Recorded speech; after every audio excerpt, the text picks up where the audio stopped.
I like Joe Rogan, but this is the biggest problem with him in the UFC right now. Let's get straight into it.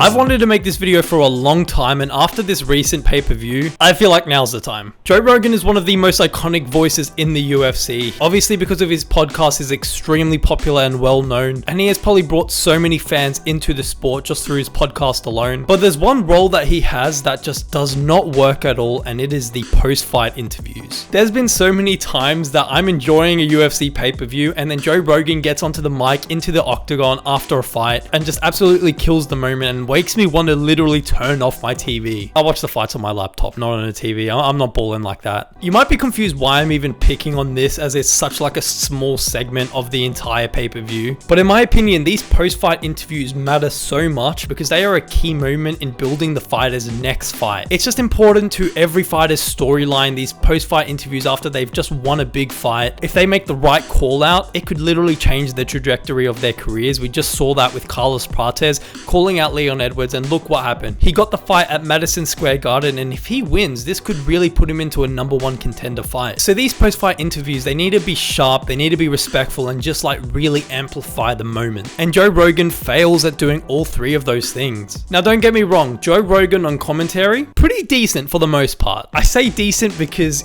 obviously he's got his flaws like every commentator, but I think the dynamic that he adds to the broadcast team is irreplaceable. The way that I look at it is he adds personality and excitement alongside Jon Anik and either DC or Michael Bisping. Joe Rogan is kind of like that in-between guy. He's not a fighter, so he doesn't add an extreme technical perspective to the commentary, and he's also not a pure commentator like a professional commentator like someone like Jon Anik. But he really brings in that personality which bridges the two. Like, who does not like hearing, "Oh my god," every single 5 seconds? He does have his moments, so every time someone even gets a favorable position on the ground, he's like, "Oh my gosh, he's gonna tap." And bro, it's annoying, man. It's annoying. So like I said, he's not a bad commentator inherently because he really boosts the dynamic of the commentary booth. But the main problem with these post-fight interviews is they always feel extremely awkward and unprepared. I just don't understand what the issue is. Like, it would literally take Joe Rogan 5 minutes, if that, to just scribble down a couple of like key questions to ask based on the outcome of the fight, and boom, like you've set up an even better moment. It really annoys me because it seems like he just goes into the octagon trying to be like on the fly and in the moment and just ask questions without being prepared. And I think the reason he does this is because he's so used to his podcast and just asking questions based on how the conversation is flowing.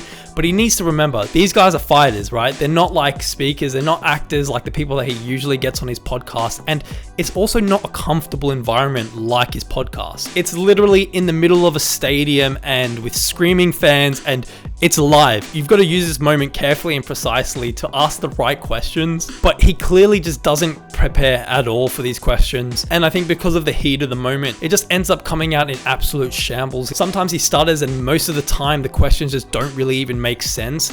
And by the time he does get out his question, it's such a generic question, but he's stretched it out so long, pausing every time he talks, and it's the weirdest thing, and I hate it. I also have an issue with the fact that like all of these post-fight interviews, when the fighter tries to go grab the mic and say something, they are just so hesitant to give them the mic. Like, in my opinion, just give them the mic, ask a couple questions, and then if they want to take the mic off you, let them do it. It just adds to the moment. I don't know, it's like this weird power control thing. Again, I think it's because he's so used to his podcast and being in control and in that environment, but this ain't it, bro. He also rarely asks insightful follow-ups. Like, once the fighter will say something, he doesn't really follow up. It's like he just goes on to the next thing. Not to mention, he should not be interviewing people that have just got knocked out or broken their damn leg. Don't get me wrong, like that has made for an iconic moment, but bro, like that, just for the morale, that should not be happening. I think the biggest criticism about Joe Rogan is oftentimes quite biased in his commentary. I do also have an issue with this because it translates into these post-fight interviews. Like, sometimes if the fighter says something that he disagrees with,